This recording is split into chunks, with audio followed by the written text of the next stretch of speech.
Olá, seja bem-vinda, seja bem-vindo. Terça-feira, 2 de março de 2021, começa agora o Câmara Total ao vivo, 12:03, e eu quero a sua participação através do número do nosso WhatsApp, que já está aqui embaixo da sua tela, olha só. 19 é o nosso DDD, 978293776. Ou você tem a opção de enviar uma mensagem através do nosso QR Code. Olha só, eu estou apontando aqui para ele. Você vai pegar o seu celular, abrir a câmera como se você fosse tirar uma foto. Aí você mira para o QR Code e já vai aparecer na sua tela o WhatsApp da TV Câmara Campinas. Você clica e a gente conversa ao vivo nesta terça-feira. Confira agora os destaques de hoje.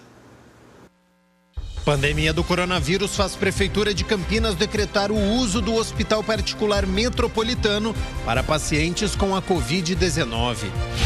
Câmara de Campinas cria comissão de representação para discutir a instalação de cartório de registro civil nos distritos do Campo Grande e Ouro Verde. Hoje tem estreia no Câmara Total. Histórias de Vida vai resgatar as memórias de personalidades que contribuíram para o desenvolvimento de Campinas. E no esporte, Guarani perde em casa para o Ituano na estreia do Campeonato Paulista. Muitos assuntos, nós vamos juntos até às 2 da tarde. E olha só, com a campanha de vacinação que se iniciou aqui na cidade, o retorno presencial das aulas se mostra uma realidade mais próxima. Com isso, a Unicamp iniciou o preparo dos ambientes para receber os alunos e funcionários. Porém, neste ano, o retorno será diferente e com muitas adaptações. Confira na reportagem de Michel Amorim. A campanha Abrace o Futuro, Doe Agora, deste ano, tem como objetivo captar recursos para fazer as adaptações necessárias Unicamp, Campinas, Limeira e Piracicaba. É ajudar a preparar a universidade, a infraestrutura da universidade para o retorno seguro das pessoas. Então, a gente já está com a expectativa de que as atividades presenciais vão retomar, quanto antes melhor, mas agora é impossível, dada o recrudescimento da pandemia, né? Mas a gente precisa preparar a universidade com urgência. As intervenções serão em espaços como restaurantes universitários, laboratórios, sanitários, escritórios, além de investimentos na testagem de toda a comunidade universitária. Você pode imaginar tudo o que é necessário para fazer, além de placas de acrílico que separem as pessoas, desde a coisa mais simples que é totens de álcool em gel espalhados pelo campus, até coisas mais complexas como, por exemplo, ninguém vai poder voltar sem fazer o teste. E toda essa testagem, ela tem que ser bancada pela universidade. Então, para que a pessoa volte, seja estudante, professor ou funcionário, para que a pessoa volte para dentro do campus, ela precisa voltar provando que ela não está doente. A meta é arrecadar R$1 milhão. Qualquer pessoa pode ajudar, seja ela física ou jurídica, de forma financeira, de insumos ou equipamentos. A campanha também focou nos ex-alunos da universidade. Doação em dinheiro é fácil, porque tem lá o número da conta bancária, tem também através da plataforma Incentive-me. Então, de todo modo, são contas que você deposita e o dinheiro chega para a campanha. Se as pessoas, empresas, normalmente empresas, né, se elas quiserem doar insumos, é só mandar um e-mail para mim, que dependendo do insumo eu vou indicar a maneira mais fácil de fazer a remessa. A campanha tem efeitos positivos em todas as frentes de trabalho da Unicamp e você pode acompanhar o uso dos recursos doados. Está tudo ali.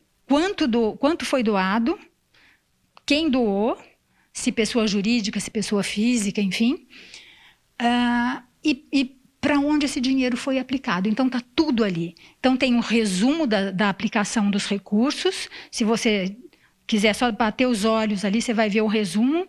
Mas também, se você quiser ver detalhadamente, é só entrar, tem um clique ali do lado na página que você clica e você vai entrar na página da transparência, que é onde tem tudo tá discriminado ali.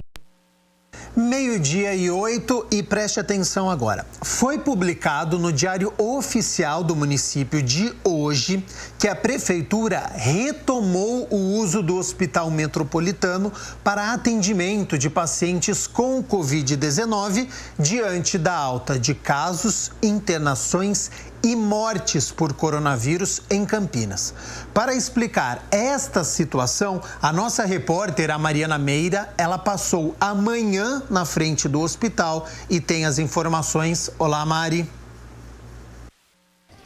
Olá, Gabriel. Olá a todos. Pois é, terça-feira de tensão, de preocupação aqui no município de Campinas, porque ontem, segunda-feira mesmo, a gente retrocedia à fase laranja do Plano São Paulo, que é uma das mais restritivas, justamente por conta dos números altos de contágios, de coronavírus, de óbitos aqui no município de Campinas. Nossos números estão cada vez maiores e a preocupação também aumenta. E hoje, terça-feira, profissionais da área da saúde, enfermeiros, médicos e demais funcionários do Hospital Metropolitano vieram para trabalhar aqui onde a gente está nesse exato momento e não puderam entrar por conta deste decreto que foi publicado às 7 horas da manhã hoje pela Prefeitura de Campinas. Nós conversamos com um dos enfermeiros, que inclusive está aqui desde cedo, está angustiado por conta dessa situação. Ele trabalha aqui há 2 anos e na próxima gestão, que seria iniciada nesta quinta-feira, ele assumiria como coordenador de enfermagem. Vamos ver. A gente estava programado para a reabertura do hospital com uma parceria, um contrato aí do Estado, porque na verdade a Prefeitura negou o contrato que a gente já tinha anteriormente, A gente tentou fazer um novo contrato para atender o Covid e foi negado. E aí a gente conseguiu um contrato com o Estado para atender toda a população, não só Campinas, mas a região toda aqui de Campinas. E a gente estava aí há 2 meses lutando, para a reabertura do hospital, que seria o Acanda agora. A gente ia ter um novo diretor, uma nova coordenação. Infelizmente, hoje a gente chegou e não pudemos entrar, nem mesmo para pegar o que a gente tem lá dentro de pertences. Meu computador está logado nas minhas coisas e, infelizmente, também não pude entrar para tirar. Esse é o sentimento de surpresa que nós também pudemos acompanhar em outros profissionais da área da saúde que contaram para a gente um pouquinho, A situação é um pouco mais complexa do que isso, mas basicamente, então, nesta quinta-feira, um novo grupo faria o início da administração do Hospital Metropolitano, que é o grupo Acanda. Então, a partir desta quinta-feira, o hospital começaria a atender os pacientes com coronavírus, com leitos, toda a estrutura e a infraestrutura, de acordo com o que a gente apurou aqui, já estava pronta, exceto o oxigênio. Faltaria chegar o oxigênio, então, nesta quinta-feira, para que esses atendimentos se iniciassem. Nós conversamos com o diretor do Grupo Acanda, que deu uma coletiva de imprensa aos jornalistas aqui em frente ao hospital. Ele contou um pouco também sobre essa situação. Vamos ver. Esse grupo é um grupo composto por empresários de São Paulo e Brasília. A gente adquiriu o hospital agora recentemente. Na realidade, a gente é dono de fato e de direito do hospital. É um hospital particular. Nós inúmeras vezes tentamos o contato com a prefeitura para poder estar abrindo o hospital e, de certa forma, não fomos atendidos, Agora eu estou indo para o gabinete do prefeito para ver como que a gente vai poder solucionar esse problema. Essa publicação, então, que saiu hoje às 7 da manhã no Diário Oficial, trata de uma requisição administrativa, que é um procedimento rigoroso adotado em casos de iminente perigo público, como uma epidemia. Então, a Prefeitura de Campinas entende, e classifica a nossa situação como um estado de calamidade pública, e o hospital, por outro lado, diz que já está tomando as devidas providências jurídicas, afinal não pôde subir para pegar os seus pertences, existe também essa pendência dos funcionários e, do ponto de vista mais administrativo e burocrático, o hospital afirma que vai tomar as providências, que vai recorrer desta decisão. A gente segue acompanhando aqui, Gabriel, ao longo do próximo dia. Viaturas da Guarda Municipal também estão aqui na frente, fazendo esse controle, evitando quaisquer incidentes, invasões e tumultos. Até o momento, tudo tranquilo por aqui, se é que a gente pode chamar de tranquilo, exceto esse clima de incerteza e insegurança dos funcionários do hospital. Gabriel.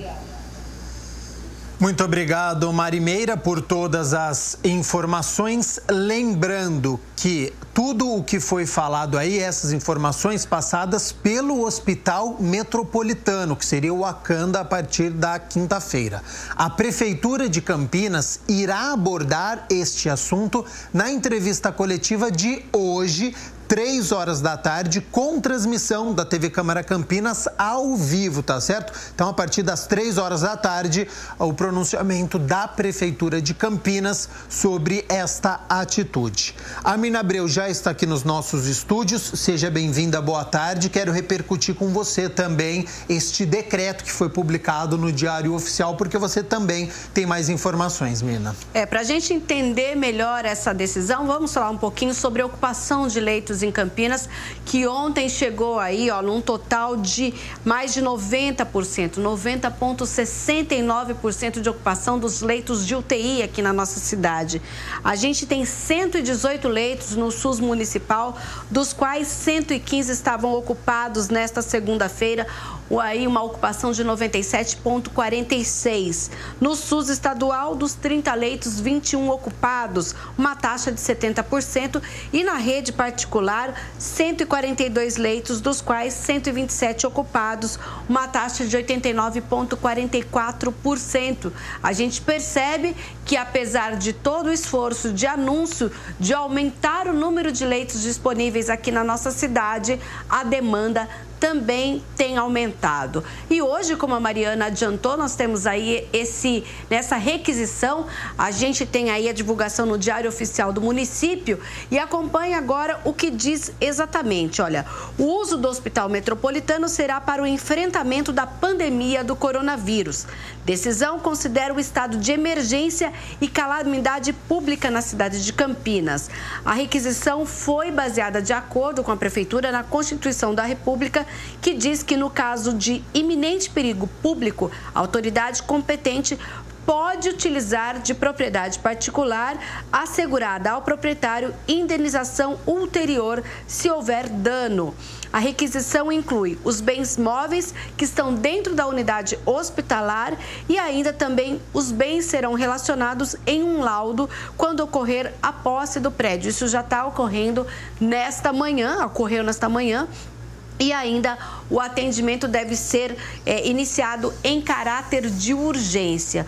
O detalhamento dessa medida, então, como o Gabriel já adiantou, 3 horas da tarde, mas está aí uma situação. A gente lembra, inclusive, Gabriel, que na gestão passada houve uma tratativa para a utilização do Hospital Metropolitano para o atendimento da Covid-19. Depois nós tivemos alguns impedimentos no que diz respeito às questões trabalhistas da gestão anterior. Sim. Aí depois, para o final do ano, conseguimos aí alguns leitos e depois, em dezembro, esse convênio, teve um encerramento. Então, a gente aguarda a fala do prefeito, do secretário da Saúde hoje à tarde e também do secretário de Justiça, Peter Panuto, que vai detalhar essa decisão que a gente considera até um pouco radical, ninguém esperava, mas o porquê de toda essa decisão e como será feito a partir de agora. E quem assiste o Câmara Total sabe a situação que a cidade de Campinas enfrenta da Covid-19, porque a gente fala aqui todos os dias.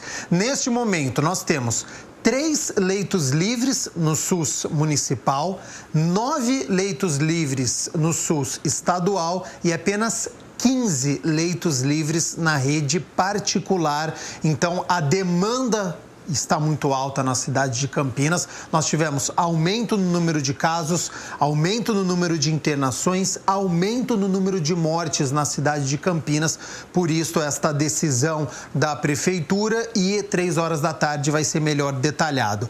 Uma outra discussão que tem acontecido também, Mirna Abreu, questão de repasse, né? Os estados estão pedindo para que o governo federal dê este aporte financeiro para que os estados consigam mais leitos, né? Inclusive ontem foi anunciada uma uma decisão do Supremo que trata justamente de um pedido do Estado de São Paulo a respeito do assunto. Olha, São Paulo vai receber 245 milhões de reais por mês do Ministério da Saúde para o custeio de leitos de UTI. Os repasses deverão ser realizados a partir de uma liminar que foi deferida no último sábado. Acompanhe. Até dezembro, o Ministério da Saúde tinha leitos de UTI homologados e pagos pelo Ministério da Saúde, o que faz parte do SUS, do Sistema Único de Saúde. Não é nenhum favor, essa é uma obrigação, e é uma obrigação histórica, determinado pelo SUS, uma referência positiva no Brasil e, aliás, respeitado internacionalmente. Houve uma ruptura, o Ministério da Saúde cancelou a homologação de leitos em São Paulo e em todos os estados do país e também no Distrito Federal. São Paulo, então, entrou no Supremo Tribunal Federal, outros 2 estados o fizeram também na sequência, o estado do Maranhão e o estado da Bahia, e na última sexta-feira, a ministra do Supremo Tribunal Federal, Rosa Weber, determinou que o Ministério da Saúde volte a homologar, conforme o Sistema Único de Saúde, os leitos de UTI no estado de São Paulo. E a procuradora do estado, inclusive, falou que essa é uma importante vitória, né?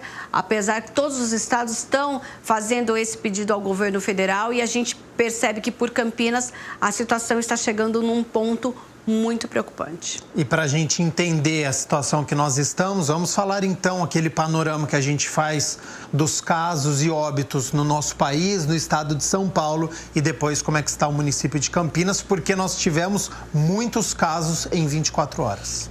35.742 novos casos nas últimas 24 horas, Gabriel. E o Brasil soma com isso 10.587.001 casos da doença até esta segunda-feira. São 255.720 óbitos no país. No estado de São Paulo, 2.044.699 casos da doença, com 59.546 óbitos. Na região metropolitana de Campinas, que compreende 20 municípios, são então 171.338 casos confirmados da doença. Campinas lidera esse ranking, aí nós estamos perto dos 70 mil casos. Semana passada, Gabriel, a gente tinha 68 mil casos, nós já estamos com 69.906 casos até esta segunda-feira, números que serão atualizados ainda hoje, nessa coletiva do prefeito.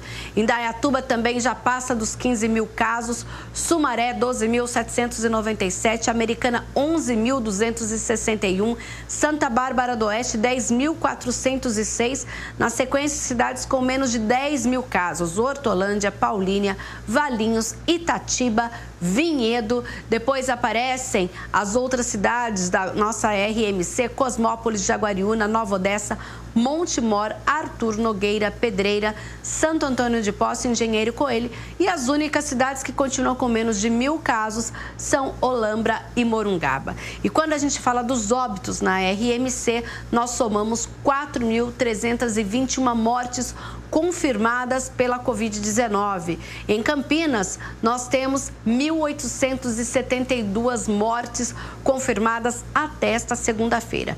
Indaiatuba aparece na sequência com 357, depois vem Sumaré, Americana, Santa Bárbara do Oeste, Valinhos, Hortolândia, Paulínia, Itatiba, Nova Odessa. Depois temos ainda Vinhedo e Montemor, ambas com 65 óbitos. Cosmópolis, Jaguariúna, Arthur Nogueira, Pedreira, Engenheiro Coelho, Santo Antônio de Posse e Morungaba.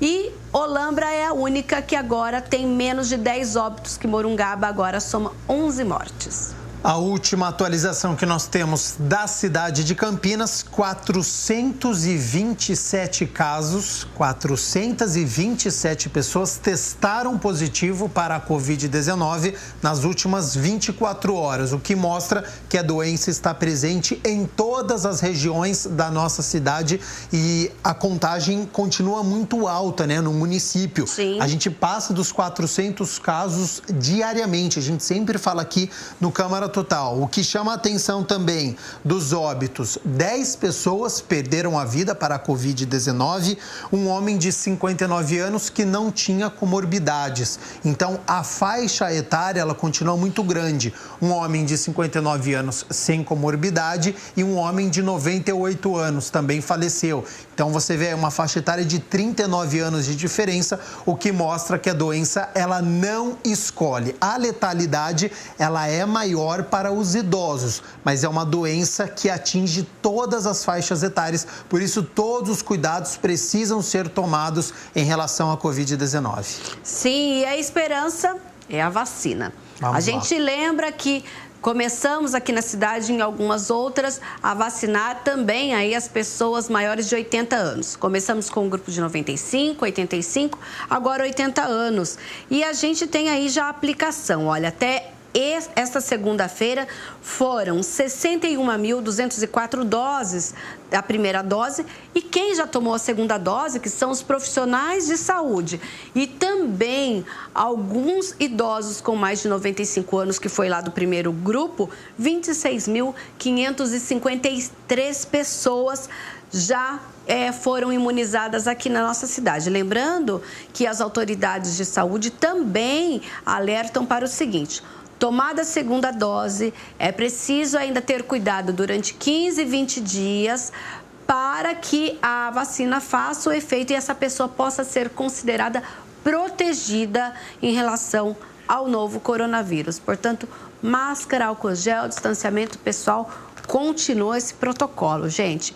E a preocupação, a gente falou agora há pouco dos leitos, mas os prefeitos da região metropolitana também estão preocupados com a questão da vacina. Olha, a gente teve ontem uma reunião da Frente Nacional dos Prefeitos, com a participação de mais de 300 prefeitos e 700 representantes de todo o país, e foi um consenso de que todos devem estar preparados para a possibilidade do governo federal não conseguir suprir as necessidades de vacinas com o Programa Nacional de Imunização.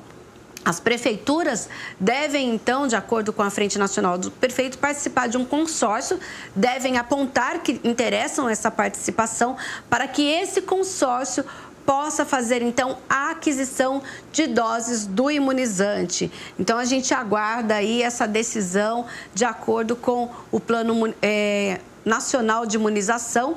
Enquanto isso, Campinas continua vacinando o público com mais de 80 anos na primeira dose. Paulínia também começou a vacinação. Nessa terça-feira, os idosos entre 80 e 84 anos estão sendo vacinados no túnel ali do Teatro Municipal. Nós temos também a expectativa lá em Paulínia, que quarta e quinta-feira começa, então, a vacinação do público entre 77 e 79 anos, também no mesmo local. Em Americana, nós também começamos aí a vacinação desses idosos do público com mais de 80 anos. 1.693 pessoas já foram vacinadas na cidade e outras cidades da região também aguardam aí esse imunizante para anunciar a vacinação a partir de quarta-feira, que foi já adiantada pelo governo estadual, que vai ser de 77 a 79. A gente aguarda que, no caso de Campinas, né, Gabriel, também tenhamos esse anúncio. Ainda hoje tem essa questão dos leitos, mas também, será que recebemos as vacinas para começar, então, a imunizar o público de 77 a 79 anos? Enquanto isso, tem o vacina.campinas.sp.gov.br. É a nossa esperança, né? Sempre que puder ampliar o número de pessoas, a gente vai conseguir diminuir a pandemia. Abri aqui, Menabreu, o site vacina.campinas.sp.gov.br. Você que está nos acompanhando pode abrir também aí na sua residência este site, e tem uma informação importante aqui, ó, em relação a agendamento. Em Campinas é obrigatório, para garantir a reserva da dose, a escolha do local, o horário da vacinação. Então, olha só, aqui em cima, ó, vou dar até um zoom aqui para você, ó. Aqui você vai clicar e vai fazer o agendamento. Então, se você que tem mais de 80 anos, que ainda não se vacinou, faça o agendamento para você conseguir a imunização para a Covid-19. Isso está acontecendo porque a gente tem o Vacina Já, que é o site do governo do estado de São Paulo, e algumas pessoas estão entendendo que quando entram naquele site, automaticamente estão agendados aqui na cidade de Campinas. Não, o agendamento da vacinação em Campinas é pelo vacina.campinas.sp.gov.br. O Vacina Já do governo do estado é só uma forma de fazer um pré-cadastro, não é agendamento. Então a gente lembra, olha, quem está tendo agora a vacinação?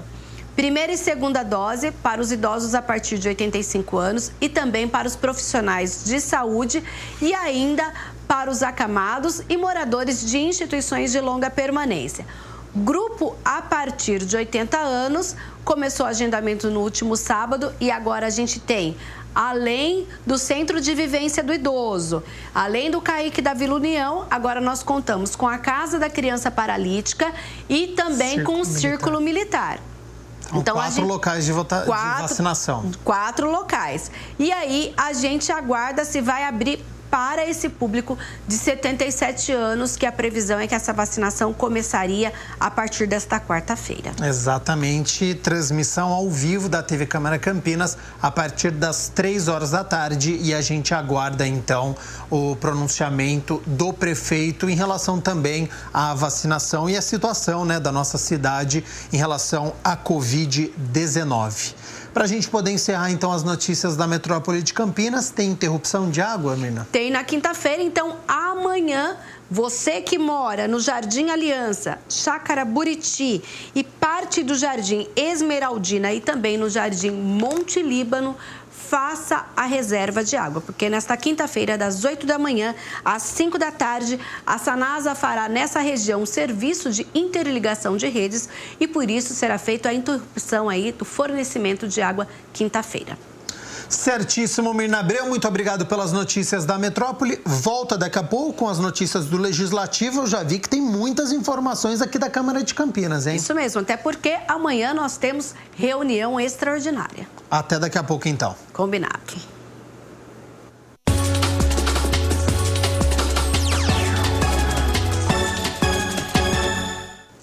Hora da gente balançar as redes do Campeonato Paulista. Ontem o Guarani estreou diante do Ituano e a estreia não foi nada boa para o Bugre, viu? Foi surpreendido pela equipe de Itu. Pode mostrar os gols aí no brinco de ouro. Olha só, logo no começo, em 5 minutos de jogo, já teve a primeira falha do goleiro Gabriel Mesquita, cruzamento na área, e o Léo Santos, zagueirão, antecipou o goleiro, 1-0. 2 minutos depois, olha só, sistema defensivo do Guarani completamente perdido, e o Gabriel Tagliari marcou 2-0 com 7 minutos de jogo.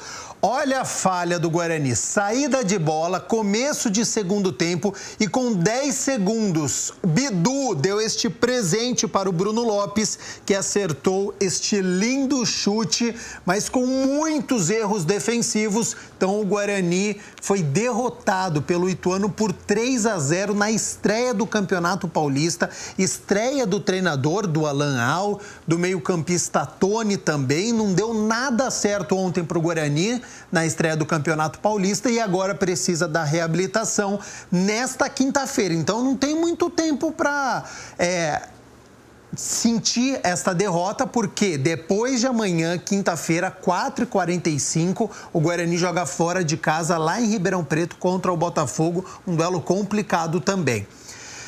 E a gente vai atualizando também a situação da Ponte Preta, que joga na quinta-feira, mas aí a gente fala mais pra frente, Ponte Preta e Santo André.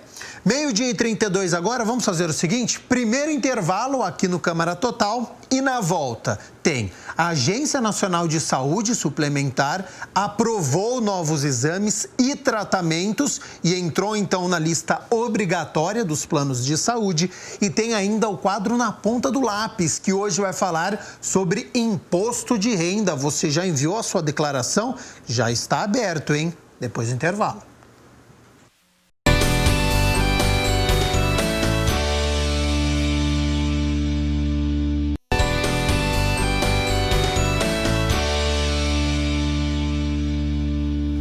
Meio-dia e 35, Câmara Total de volta ao vivo nesta terça-feira e a Agência Nacional de Saúde Suplementar aprovou uma resolução onde novos exames e tratamentos passam a fazer parte da lista obrigatória dos planos de saúde.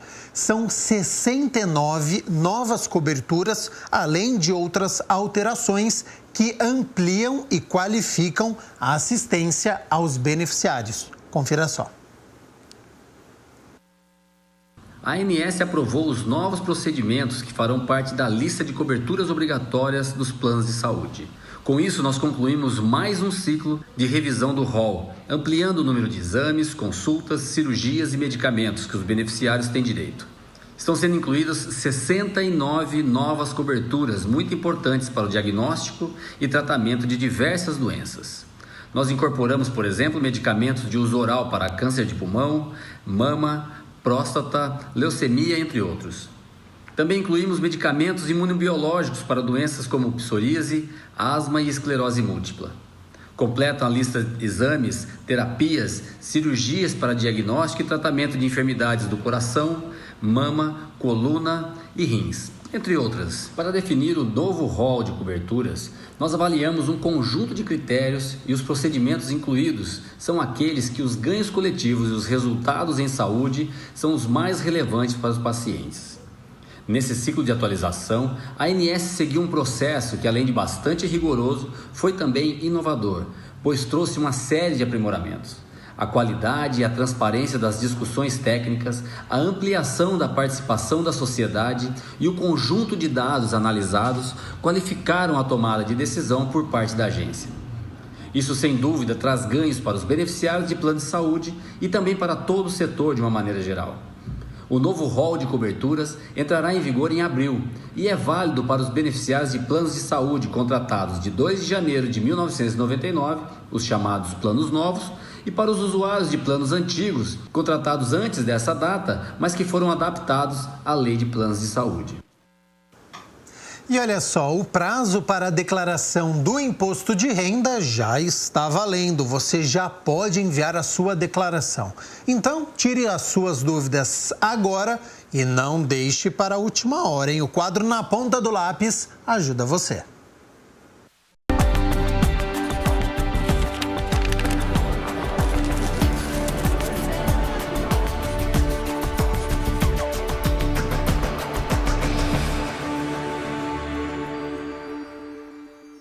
Olá, seja muito bem-vindo a mais um quadro na ponta do lápis, aqui na tela da TV Câmara Campinas. Você sabe, já está acostumado, a gente sempre vem aqui para tratar a respeito dos assuntos das finanças, né? Ajudar a tirar todas as dúvidas relacionadas às finanças pessoais. Dessa vez não poderia ser diferente, já está valendo o prazo para a declaração do Imposto de Renda 2021, o exercício 2020. Por isso nós viemos conversar com uma contadora, a Valquíria Mendes Viana, que está aqui ao meu lado, para esclarecer essas dúvidas. São muitas regras, né? Nem sempre dá para decorar de cabeça, mas quais são as regras principais desse ano? Obrigado pela presença e por nos receber. Eu que agradeço. São bastante regras, né? Então, a todas as pessoas físicas que receberam rendimentos tributáveis acima de R$ 28.559,70, elas são obrigadas a declarar. E que recebeu também 40 mil em rendimentos isentos e não tributáveis. Quem teve o ganho de capital, que vendeu um imóvel e teve um ganho de capital, ele também tem que ser declarado. Quem investiu na Bolsa de Valores, por mais que seja um rendimento pequeno, ele também tem que ser declarado, né? E este ano também tem uma regra que quem recebeu o auxílio emergencial também está obrigado a declarar, fazer a sua declaração. Também tem o rendimento, né, que teve mais que 22.847,76, esse enquadra no quem recebeu o rendimento... São dois rendimentos diferentes, né? Isso. O principal é o de R$ 28.559,70, mas se a pessoa recebeu o auxílio emergencial, esse limite muda. Isso, o limite muda. Já seria 22.847,76. Então tem que ficar atento a esse valor, esse limite, né? Por mais que você tenha recebido o limite menor do que geralmente é declarado pela Receita Federal, este ano então nós temos dois limites. Quem não recebeu o auxílio emergencial e quem recebeu o auxílio emergencial também tem que ficar atento a isso. Independentemente do número de parcelas? Independente do número de parcelas. Recebidas pelo auxílio emergencial. Isso. E também tem uma diferença com relação ao prazo, né? Em relação ao ano passado, porque no ano passado, por causa da pandemia, o prazo foi esticado até 2 meses a mais. Dessa vez, o prazo limite para entrega Isso. o final de abril. Exatamente. O ano passado foi uma exceção, né? Eu, particularmente, nunca vi a Receita Federal prorrogar o prazo. E de fato, começa agora no dia 1º de março e vai até o dia 30 de abril, tá? Não teve nada ainda dizendo que vai ser prorrogado esse prazo, que eu acredito também que não vá. Tá? Quem perder esse prazo, o que acontece com a pessoa? Ele paga uma multa de R$ 165 para a declaração que não foi entregue, podendo esse valor ser variado conforme os rendimentos que ele teve. E o que a pessoa...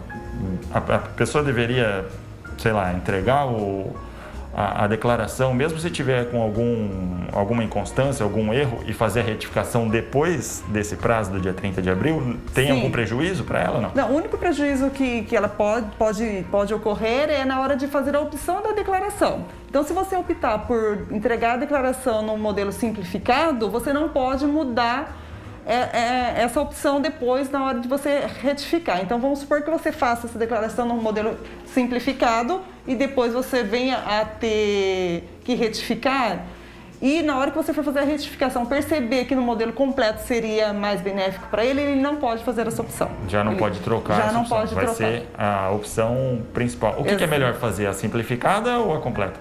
Geralmente a simplificada. Se você não tem muitas despesas com médicos, com instrução, então se você não tem nada disso, é melhor já partir para a simplificada. A completa, ela favorece mais que tipo de perfil de pessoa? Quem tem bastante despesas, né? E quem tem bastante imposto retido na fonte também. Dependentes, que paga a escola para os seus dependentes, então acaba sendo melhor para esses tipos de contribuinte. É possível deduzir alguma coisa para diminuir o valor do imposto? Você deduz as despesas que você tem, por exemplo, que é com escola de dependente ou sua própria instrução, com planos de saúde, com médicos particulares, com dentista, psicólogos, né?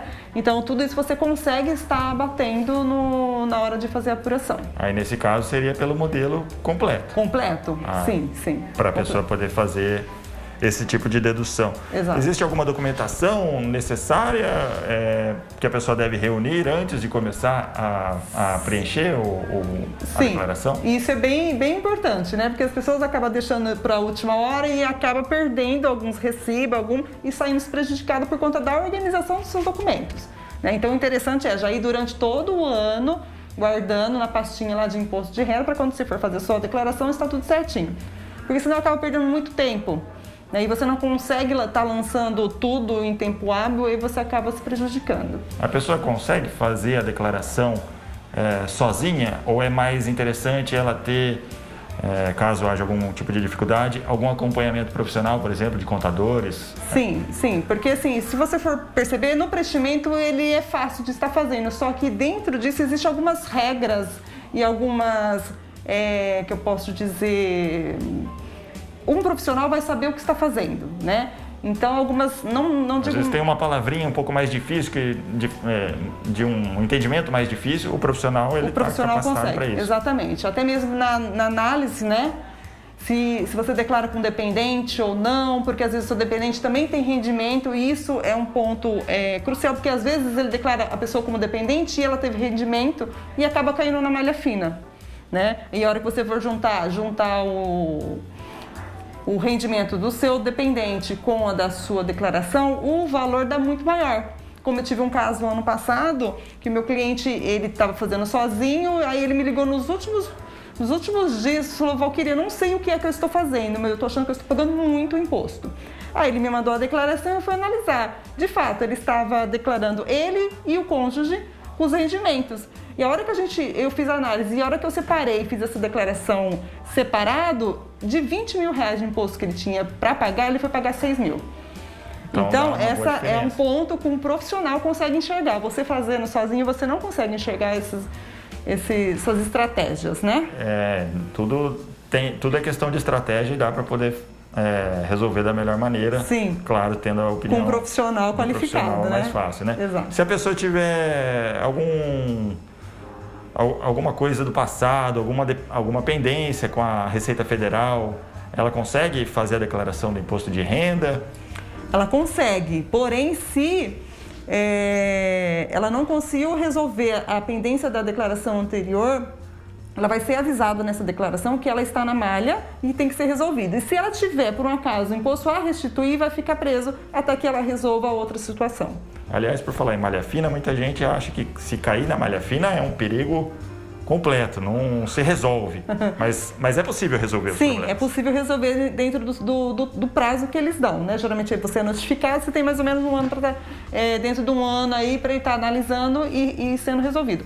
A hora que você é notificado, ele te dá um prazo para você dizer se você concorda ou não com os lançamentos que a Receita Federal encontrou em divergência. Analisando isso, você pode sim estar retificando essa declaração dentro do prazo hábil, legal, para estar retificando isso dentro da malha. Um ponto importante que sempre cai, geralmente as pessoas caem na malha fina por conta de lançamento de despesas médicas. Isso é um ponto... Geralmente, você sempre tem que estar comprovando essas despesas médicas. A Receita Federal pega muito no pé disso. Por isso é importante sempre manter os recibos que você tem ao longo do ano para poder fazer. Exatamente. Aquela pastinha que você vai guardando tudo lá dentro, mesmo que você não saiba se é dedutível ou não, guarde lá.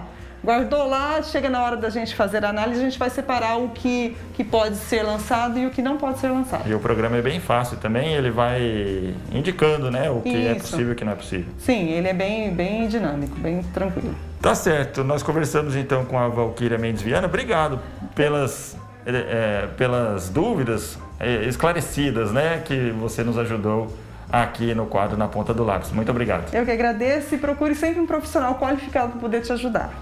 Isso, e é fácil de você procurar também na Receita Federal, o site da Receita Federal que está aparecendo aqui na tela, para poder fazer o download do programa, né?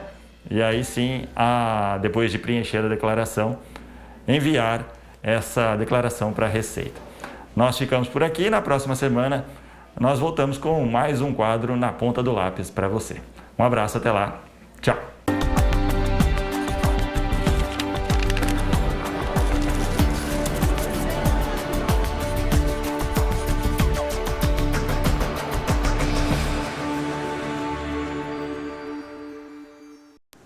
Vamos para o segundo intervalo aqui no Câmara Total e na volta tem as notícias do Legislativo, tudo o que acontece aqui na Câmara de Campinas, ao vivo com a Mirna Abreu, tem a previsão do tempo para esta quarta-feira e a estreia do quadro Histórias de Vida.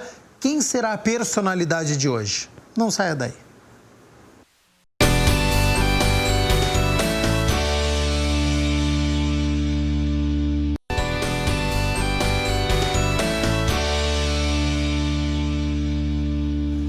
12h52, Câmara Total de volta ao vivo nesta terça-feira. A Mina Abreu já está de volta aqui nos nossos estúdios, agora para falar as notícias do Legislativo aqui da Câmara de Campinas. Seja bem-vinda novamente, boa tarde. Boa tarde, Gabriel. Boa tarde a você de casa. E amanhã nós voltamos a ter a reunião extraordinária que acontece quarta-feira a partir das 9 horas da manhã. Na pauta, 15 itens. Projetos, moções, um requerimento e também a votação de atas de reuniões que ocorreram no ano de 2020. E a gente destaca aqui o projeto de autoria do Executivo que institui o Fundo do Trabalho e o Conselho do Trabalho, Emprego e Renda aqui na nossa cidade. De acordo com a proposta, o fundo tem o objetivo de prover recursos para ações, serviços e apoio técnico relacionado à política municipal de trabalho, emprego e renda e será fiscalizado e controlado por esse conselho. O projeto prevê ainda que o orçamento desse fundo será parte do orçamento, mas o orçamento só para o ano que vem. Entre as moções, nós temos aí uma proposta pela Comissão de Política Social e Saúde, que apela ao governador do estado de São Paulo uma urgência na ampliação de números de leitos de UTI aqui na nossa cidade. Inclusive, a gente já adianta que, em nome da Câmara de Campinas, na próxima segunda-feira, o presidente do Legislativo, o vereador Zé Carlos, deve ter um encontro justamente com o secretário Vignoli para tratar dos assuntos relacionados a mais leitos para os pacientes da Covid-19 aqui em Campinas. E lembrando ainda que a pauta completa você encontra no site campinas.sp.leg.br e a transmissão é ao vivo aqui pela TV Câmara Campinas. A gente abre às 9 horas com comunicado de vereadores que vai até às 10 horas. Então, 10 horas, discussão e votação dos projetos da pauta. Vamos agora, Mina Abreu, falar sobre a comissão de representação que foi criada, na última semana para implementação de um cartório na cidade. Isso mesmo. Na verdade, é a instalação de 2 cartórios, no Campo Grande e no distrito do Ouro Verde. A iniciativa é do vereador Igor Diego. Acompanhe. A comissão de representação foi criada para retomar as discussões para a instalação de cartório de registro civil no Campo Grande e no Ouro Verde. De acordo com o vereador Igor Diego, a população desses 2 distritos tem se queixado por conta justamente da ausência de cartórios aqui na região. Pelo número de habitantes, juntando os 2 distritos, nós comprovamos aí que é quase 50% do município de Campinas, a população do Ouro Verde e do Campo Grande. Então, nós pretendemos levar um cartório para cada distrito, são os 2 distritos mais populosos da cidade. Tendo assim, a demanda se faz necessário. O trabalho da comissão foca principalmente em ver um assunto que é bem antigo e bastante diariamente assim se renova. Nós vamos ver quais são os projetos e se existe realmente a intenção do governo em desmembrar o cartório, em levar para os distritos, com a elevação das regiões em distritos. Se deixou caracterizado a importância dessas regiões receberem alguns benefícios, como o cartório, por exemplo. Então, nós vamos fazer os estudos, vamos representar os moradores através da Câmara Municipal para ver como anda essa questão. Em 2015, após um plebiscito que aconteceu em Campinas, as 2 regiões foram elevadas a distritos. Com isso, começaram as demandas de serviços para a população local. Em 2019, a Justiça deu aval para cartórios no Campo Grande e no Ouro Verde. A comissão vai fazer o estudo para ver se é necessário um cartório para as 2 regiões ou um em cada região. Ele lembra que hoje as pessoas dos 2 distritos precisam ir para outros pontos de Campinas em busca de um cartório. Hoje nós temos um problema aí, de mobilidade urbana, então fica hoje forçado assim, os moradores têm a necessidade de estar se deslocando para outras regiões. O cartório mais próximo é o 3º cartório da Moreiras, que fica na Avenida Moreiras ou na região central. O pessoal tem que andar muito, a mobilidade urbana dos 2 distritos já é uma das principais demandas da região, que a gente vai tentar também colaborar para essa área de mobilidade urbana. E a questão no momento se fala muito em descentralizar. Já existe hoje nos 2 distritos a subprefeitura. Então, alguns serviços públicos já estão descentralizados. A ideia agora é com a comissão, levar também o cartório. E uma outra comissão que foi instalada aqui na Câmara é para acompanhar a pavimentação na Estrada Municipal 209, que fica ali na região do bairro Carlos Gomes, em área de proteção ambiental. Acompanhe na reportagem de Michel Amorim. Os motoristas que passam pela Estrada Municipal 209, que liga a rodovia Governador Adhemar de Barros ao bairro Monte Belo, sabem da dificuldade por falta da pavimentação. Recentemente, foi definida, na primeira reunião ordinária deste ano, uma comissão de representação que vai acompanhar a obra. O grupo será presidido pelo vereador proponente Luiz Cirilo. Nós temos hoje na região de Campinas a região do Carlos Gomes, que compreende alguns bairros ali, que é o Gargantilha, Recanto dos Dourados, Monte Belo e o próprio Carlos Gomes. E aquela região rural, ela tem uma demanda de pavimentação. Já foi, inclusive, alterada a lei da APA e permite toda uma pavimentação naquela região, principalmente no itinerário do ônibus. Em janeiro, o prefeito de Campinas, Dário Saad, anunciou o plano dos primeiros 100 dias de gestão. Estão previstos investimentos de 60 milhões de reais em 73 propostas. E entre elas está o projeto de pavimentação da Estrada Municipal. E agora nós tivemos aí uma verba de cunho federal para que pudesse fazer destinada àquela obra de pavimentação.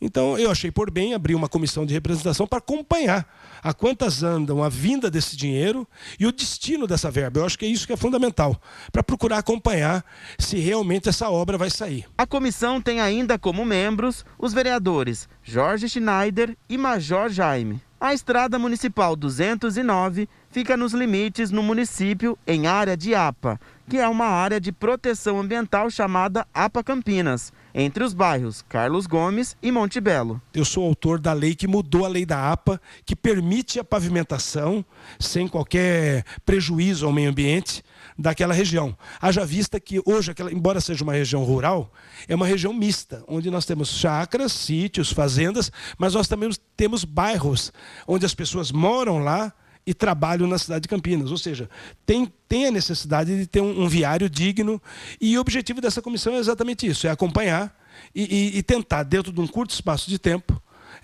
caso o dinheiro realmente venha, fazer essa retribuição àqueles moradores da região rural.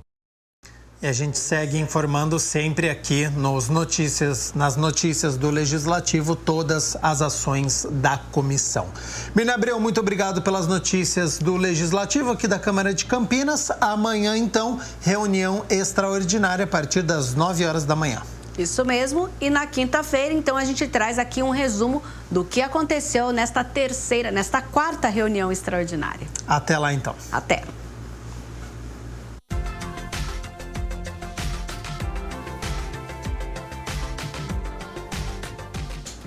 A quarta-feira tem aumento de nebulosidade na cidade de Campinas. Então o sol tenta aparecer, mas entre muitas nuvens, e existe possibilidade de chuva no fim da tarde por conta da temperatura que segue alta aqui na cidade de Campinas.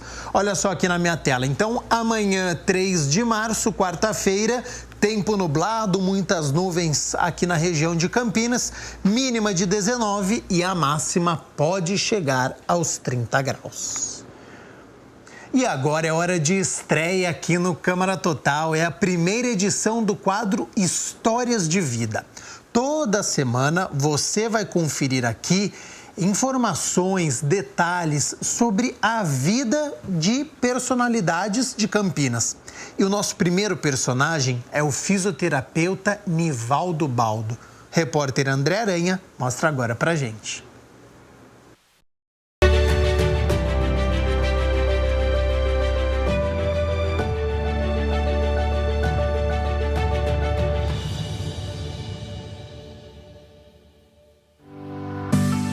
hoje a gente vai conhecer a história de vida de Nivaldo Baldo, certamente o mais bem conceituado fisioterapeuta do Brasil. Nivaldo Baldo, que introduziu a fisioterapia na medicina esportiva, no tratamento e também na prevenção de lesões. Ele vai falar do tempo que foi presidente da Associação Atlética Ponte Preta e também vai falar sobre a homenagem que recebeu da Câmara Municipal de Campinas. Olha só, o professor Nivaldo Baldo foi um dos principais responsáveis pela recuperação de grandes atletas, como Amoroso, Hortência e também Oscar Schmidt, dentre tantos outros. Ele vai falar muito a respeito da fisioterapia esportiva no Brasil. Vai contar sobre a história de vida dele. Vamos acompanhar, tá muito bacana.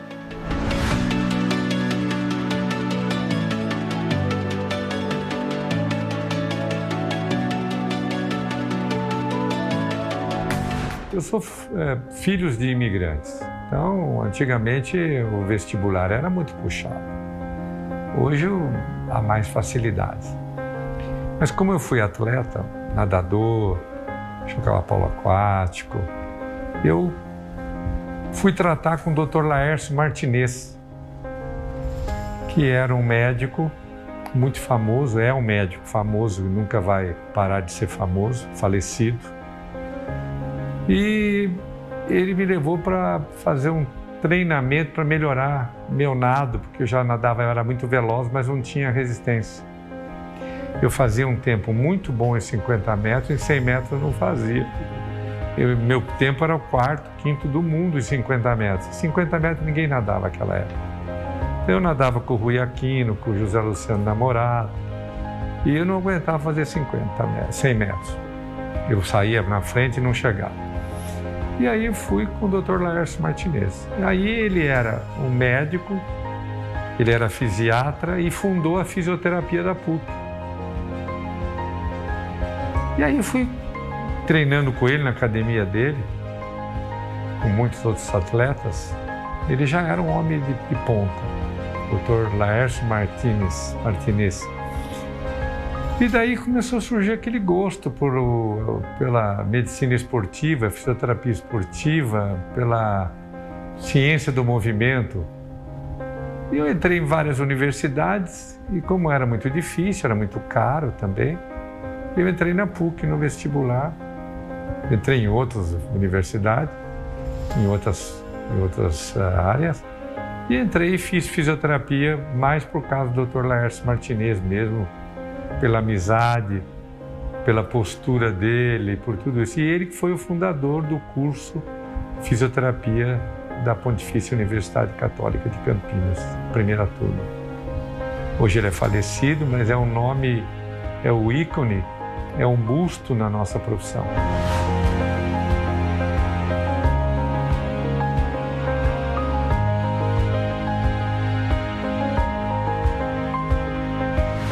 Venho de várias fases, né? Eu trouxe o gelo, que era pecado usar gelo. Então, tive uma formação, recebi um livro importado, fui ler, fui me especializar e comecei a usar gelo. Então, nós éramos perseguidos por usar gelo, então era uma coisa assim muito difícil. E nós fomos evoluindo junto com outros amigos e nós conseguimos ser um dos primeiros a montar a fisioterapia nos clubes. E fomos montando em vários clubes, no São Paulo Futebol Clube, em outros clubes do Brasil, fora do Brasil. E eu fui um dos primeiros fisioterapeutas da seleção brasileira, que foi para Toulon, nós fomos campeões. Então é toda uma história de coincidência, que hoje já não se tem mais essa coincidência, hoje todo mundo tem fisioterapia. Então nós começamos assim. E trabalhávamos muito dentro dos clubes, porque os clubes atendiam os jogadores e pessoal privado, hoje não. E foi desenvolvendo, nós fomos evoluindo, a fisioterapia evoluiu muito nesses últimos 30 anos. Não só em tecnologia, mas em número também de profissionais. O modelo mudou muito, mas é muito importante. Eu falo que fisioterapia é vida.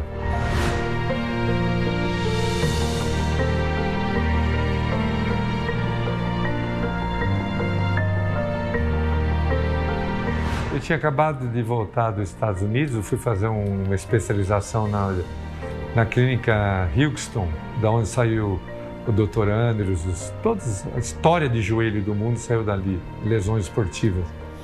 Em Columbus, Georgia, fui o primeiro. Fui aceito pelo Dr. Houston, que hoje é Houston Foundation, e com toda a dificuldade fui para lá. Na volta eu voltei e tive a satisfação de ter um amigo, chamava Antônio Carlos Signorelli, médico da Ponte Preta, um grande jogador de futebol. Um homem desprendido, coração de ouro, falecido.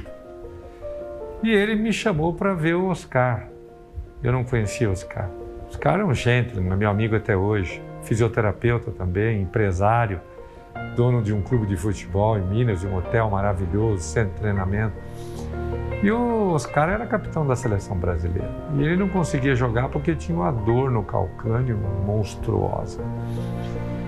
Aí, eu com a experiência lá de fora, vendo os jogadores americanos de Super Bowl, eu tive um insight. Falei, Signorelli, vamos levá-lo na clínica de radiologia e vamos radiografar essa chuteira dele, porque a chuteira não era tão gostosa como é hoje, viu, André? Era uma chuteira, mas era boa. O Oscar sempre foi um atleta exemplar, como homem, como profissional, fantástico. Jogaria em qualquer time do mundo pela sua capacidade e competência. Levamos lá. O que aconteceu? O único que aceitou foi o Dr. Calaf. Fizemos lá um jogo de raio-x e o cravo estava entrando exatamente no calcanhar dele. O que nós fizemos? Chamamos um pessoal bom de sapataria, tiramos o cravo e ele voltou a jogar em uma semana. Puxa vida. E ele estava sofrendo há meses. Que coisa. Eu nem lembrava mais disso. E foi uma coisa que marcou na fisioterapia. E foi uma coisa no futebol que começou a revolucionar. Depois de muitos anos, eu fiz a mesma coisa com o Lúcio. Foi o Lúcio da seleção na Alemanha, quando eu fui chamado. Só que o Lúcio teve que operar depois. Essa história é muito interessante. E deu certo e o Oscar ficou meu amigo até hoje.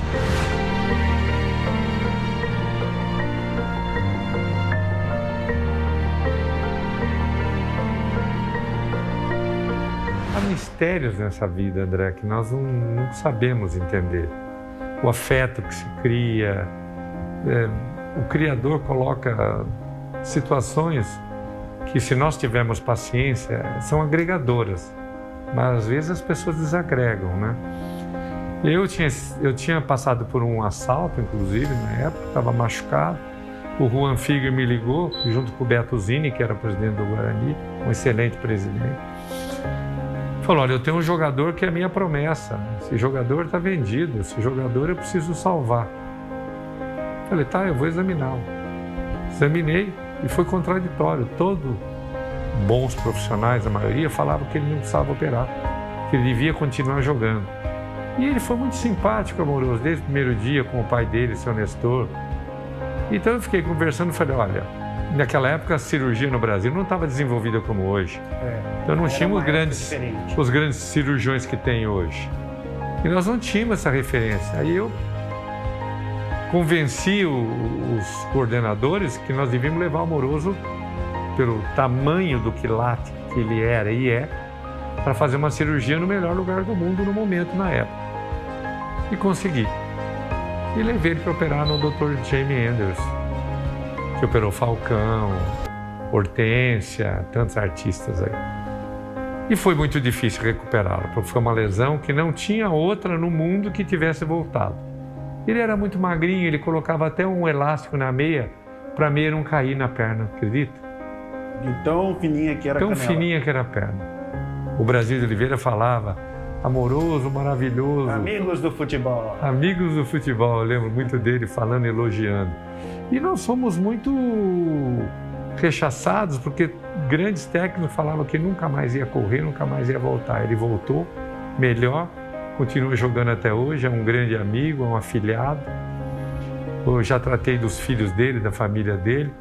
E é um dos resultados maravilhosos para a fisioterapia, para todos os fisioterapeutas, para todos os atletas, onde eu criei uma frase que era assim, joelho operado, fica melhor ou pior? Igual nunca mais. Bem operado, bem recuperado fica melhor. Ele fala que ficou melhor. Ele fala, e é verdade, ficou melhor. Ele joga até hoje.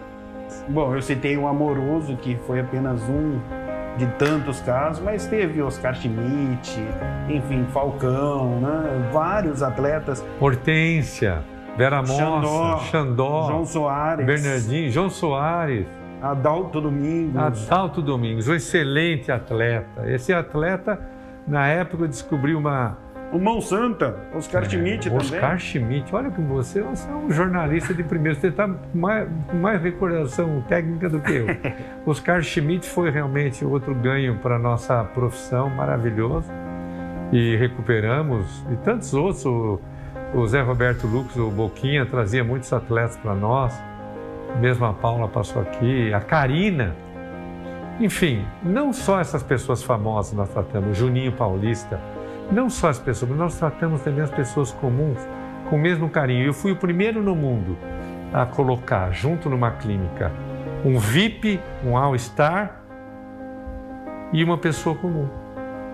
Todo mundo me criticava, hoje estão copiando isso, que trouxe o tempero perfeito para você ver como a vida é. Então, um Falcão, um Oscar Schmidt, uma Hortência, treinava do lado de uma senhora já com problema de idade.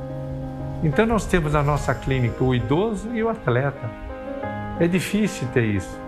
Nós temos isso há mais de 40 anos. Isso trouxe um tempero muito importante para a profissão e para o convívio, inclusive com crianças. Nós tratamos de crianças com escoliose, com problema de obesidade e tal. E a criança começa a ver o idoso para ter uma referência que ela vai envelhecer e como envelhecer exemplarmente. E ela vê um atleta, por exemplo, quanto custa.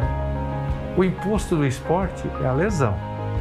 Se vocês pensam que o esporte cura, ele não cura. Ele pode trazer dinheiro, satisfação, prazer. Ele traz o quê? Lesão. O Dono Hill falava, o imposto do esporte é a lesão.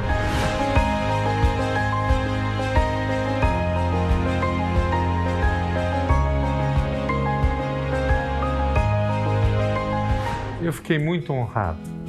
Uma coisa assim, algumas pessoas, eu não tenho uma falsa modéstia de jeito nenhum, mas eu fiquei tão honrado que eu sou filho de imigrantes.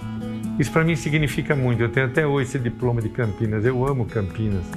Eu tive a oportunidade de morar fora de Campinas, eu não consigo, sofro, luto, eu não sei o que é. E essa homenagem que me fizeram, eu fiquei muito grato mesmo. Por mérito esportivo, porque eu entendia que eu queria receber como cidadão de Campinas, mas eu sou cidadão, então não recebi, então me explicaram, e eu não pedi. Um grupo de vereadores maravilhosos me homenagearam, eu fiquei tão contente, porque para nós que somos como fôssemos imigrantes, tem um laço muito forte. Eu gostaria até de agradecer novamente à Câmara. Algumas pessoas não ligam, mas eu tenho isso no meu coração, num outro consultório que eu tenho aqui dentro. Eu guardo tudo isso daí com muito carinho. Então, é uma coisa muito importante para mim. O mérito esportivo, ele é um marco muito importante.